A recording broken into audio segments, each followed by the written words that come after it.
Rust.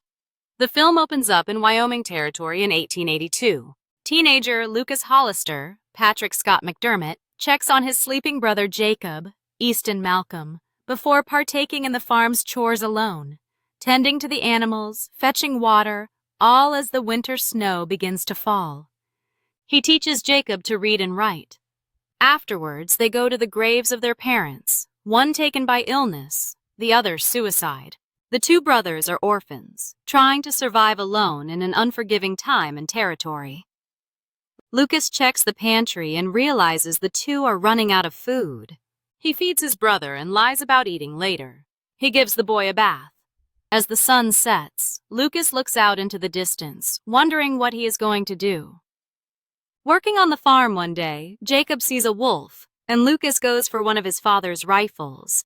After aiming and pulling the trigger, it clicks empty, and Lucas throws down the gun in anger, realizing they don't even have enough ammo to defend themselves. The wolf walks off regardless. The two travel to the local town of Hayesville. Running out of options, they go to the meat market to sell the hogs, but get a low offer. A desperate Lucas offers to sell one of the horses and gets a $30 offer for all, which he accepts. The two go to the general store to buy food.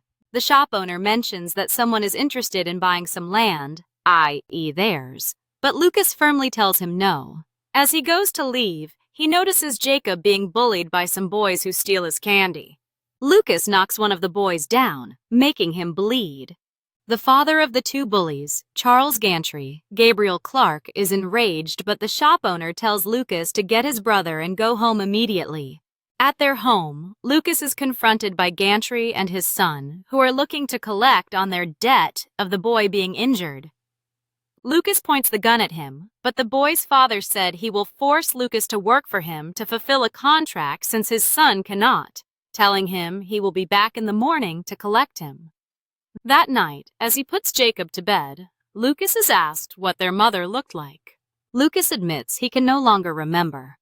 He goes outside and breaks down sobbing, overwhelmed by his responsibilities and how the world continues to knock them down.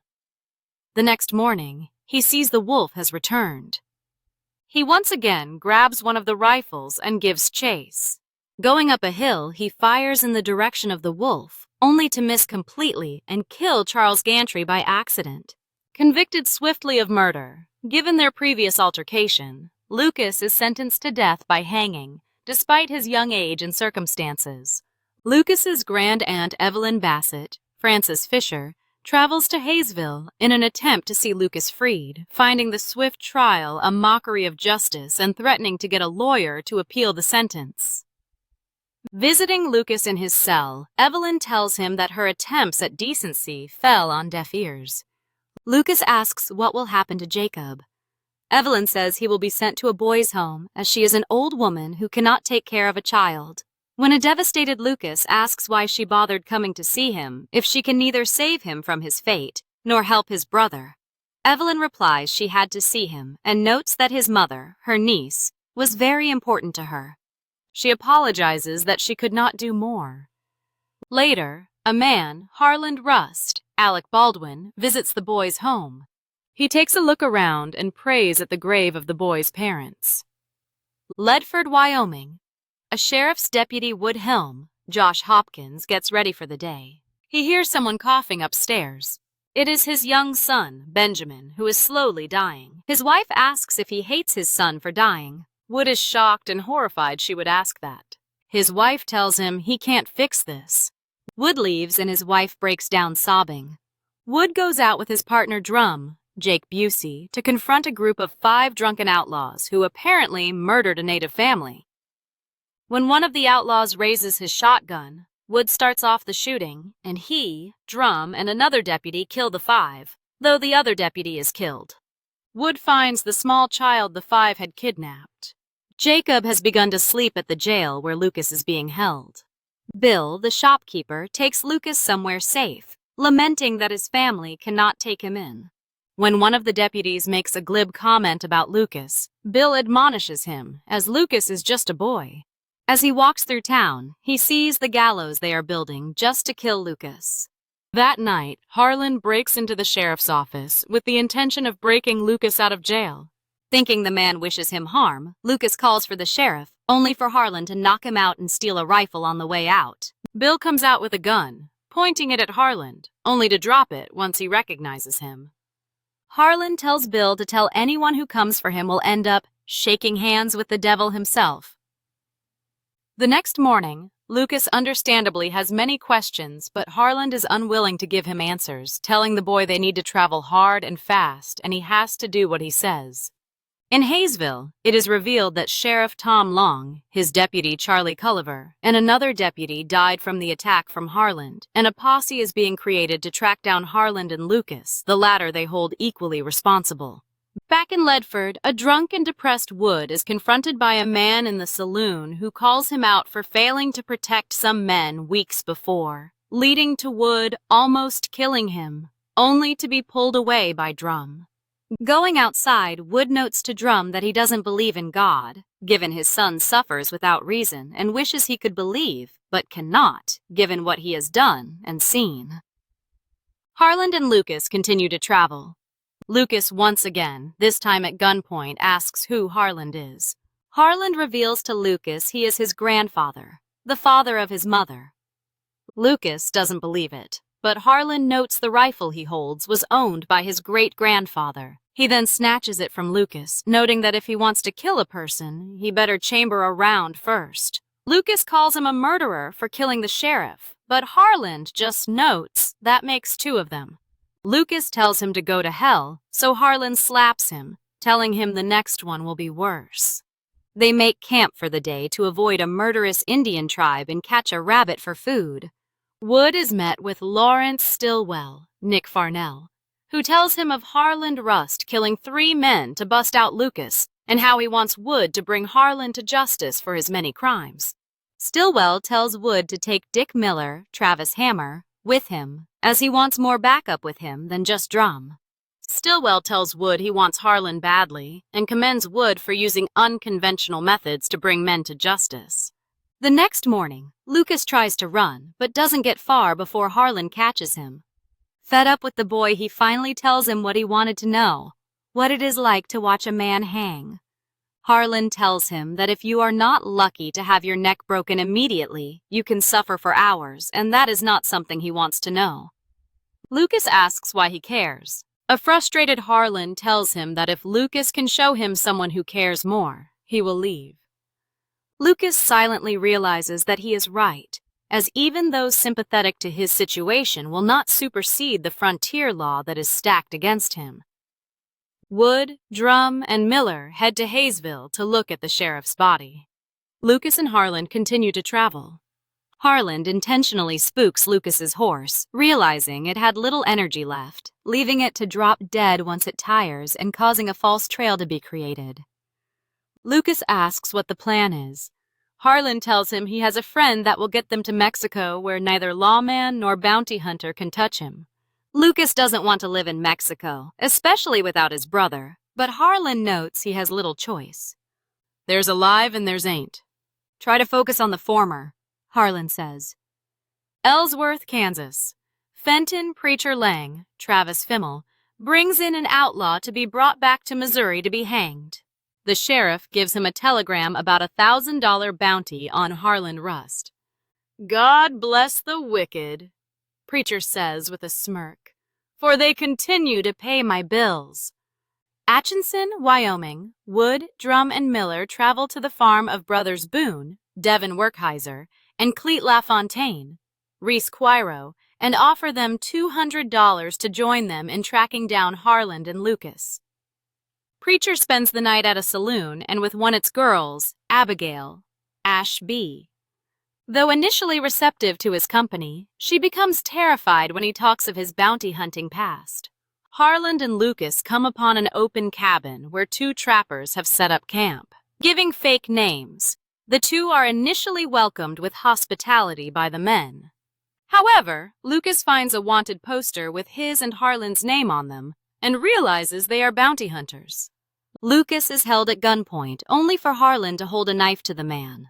The second man tries to shoot them, so Harlan shoots him in turn. After a struggle, Harlan stabs the first man dead and finishes off the second. Lucas is overwhelmed by the violence and tells Harlan he can't do this anymore. He just wants to go home, be with his brother, and be left alone. A sympathetic but firm Harlan tells him he isn't a child and probably has been one for a while, given the responsibilities he had to take on, but he needs to accept that his old life is gone. The two flee the encampment as Indian tribes could have heard the shot. They continue to travel. Wood and his men visit Evelyn Bassett. Wood talks about her visit to Lucas, and Evelyn comments that by depersonalizing Lucas as the Hollister boy, it makes it easier for Wood to not see him as a scared child way over his head. When Wood notes that she doesn't mince words, Evelyn quotes Plato. "The wise man speaks because he has something to say. The fool speaks because he must say something."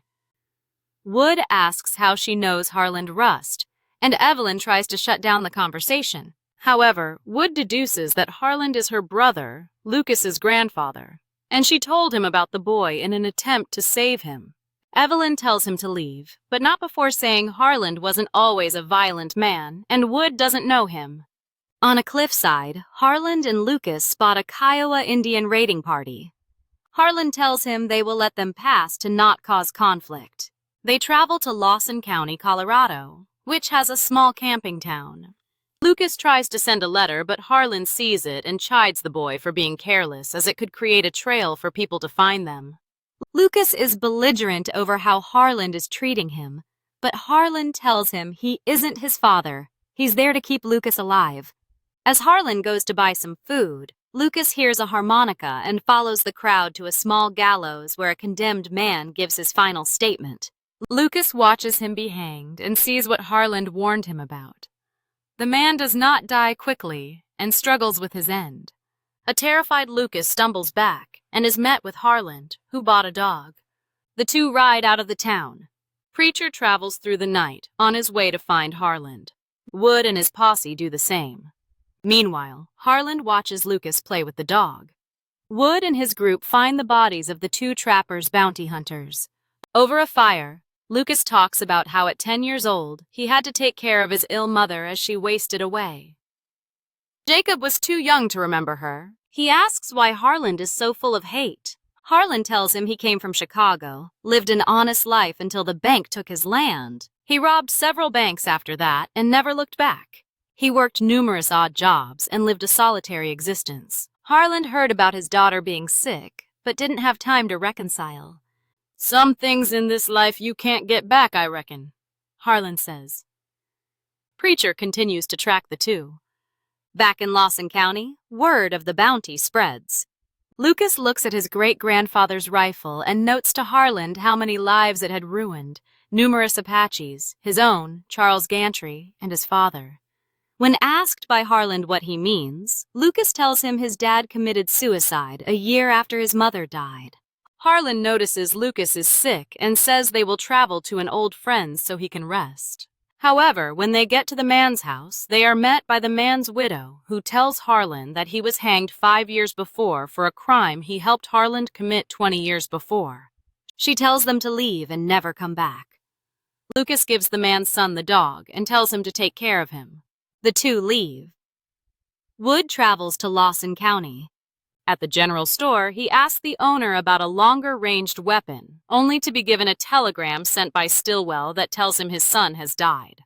Wood stoically takes the news. Harlan and Lucas arrive in Rio Arion, New Mexico territory. Lucas, still sick, passes out, and Harlan rides them quickly through the night, trying to find a safe spot.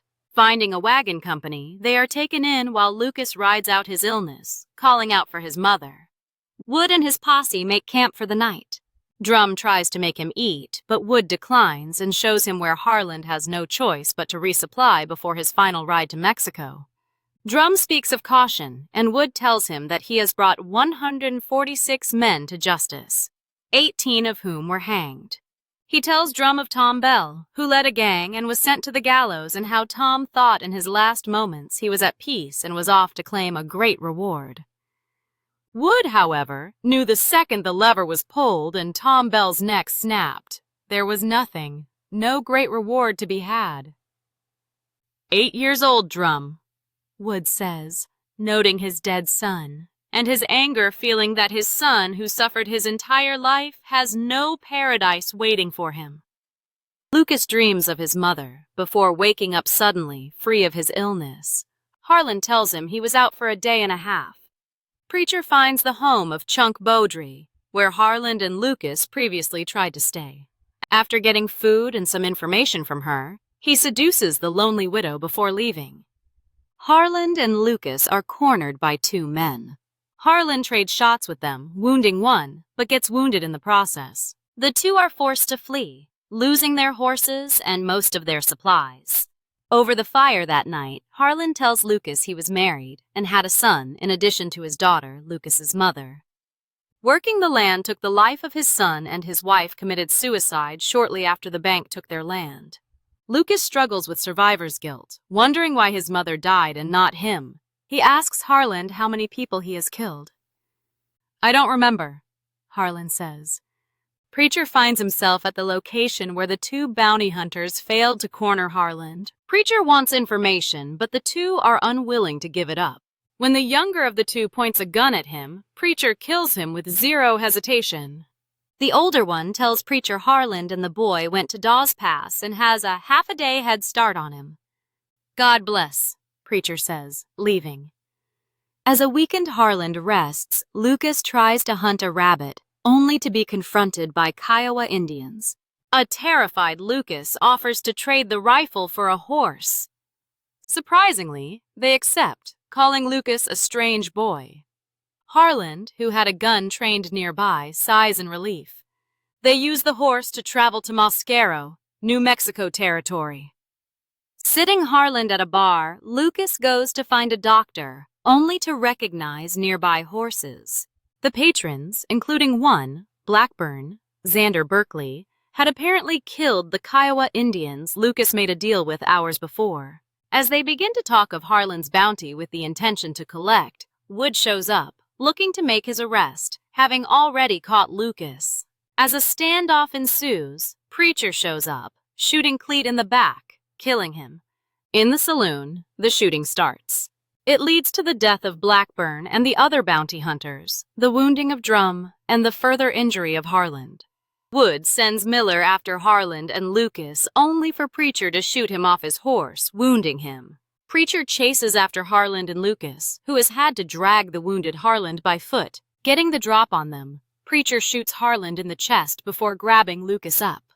Wood, who had given chase, orders Preacher to let the boy go, but Preacher, who has lost his sanity in the pursuit of the 2, refuses to do so and threatens to kill the boy. Preacher tells Wood the boy has sinned and needs to pay, shooting Wood in the shoulder. Wood stumbles and Harlan shoots Preacher in the back. A bloody, wounded Preacher crawls for his cross and turns as Harlan puts a bullet in his head. Harlan offers Wood a deal. He will come quietly with him and answer for his crimes if he allows Lucas to escape. Wood says it isn't his decision to make, but an enraged Harlan asks what will the point be for the law to kill a child for what was clearly an accident. Something that shouldn't have happened in the first place. Now where's the good in that? Harlan asks Wood if he has a son, which makes him flinch and makes him understand. Harlan tells Wood to give Lucas a second chance, or Wood will be the first man Harlan will ever regret killing. Harlan tells Lucas he has to go, meet a man named Anselmo, who will get him to Mexico, who will meet up with Evelyn, his sister, who has had everything arranged. Harlan tells Lucas not to cry for him. "A man chooses who he is," Harlan tells him. "Don't you ever forget that." Wood, who is grateful for Harlan saving his life and knowing that he is ultimately right, tells Lucas to go. Wood takes Harlan into custody, and when met by Stillwell, Wood lies that Lucas tried to make a run for it and died with his horse going over a ravine. Lucas meets with Anselmo, introducing himself as Lucas Rust, taking his grandfather's last name. Stillwell rides off with Harlan and the other deputies. Wood says he will ride home alone. Harlan and Wood share a final, silent moment of understanding before he is taken away. Wood goes home and finds the room where his son died empty. It is implied his wife left him, overcome in her grief and no longer able to deal with his aloof, at times cold nature. Harland is dragged out of his cell in Hayesville, the gallows meant for Lucas now meant for him. As he stands at the noose, Harland dies. Stillwell, not wanting an awkward situation, tells the other deputies to kill him twice and hang the dead Harland regardless. They do so.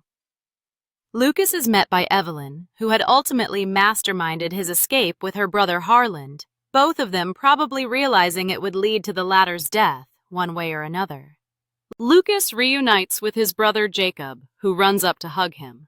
The film ends with the dedication to Halyna Hutchins, the cinematographer killed during the production of the film, and a quote by her. "What can we do to make this better?" Hey guys, if you're enjoying the content, make sure to hit that subscribe button and share this video with your buddies. Don't miss out.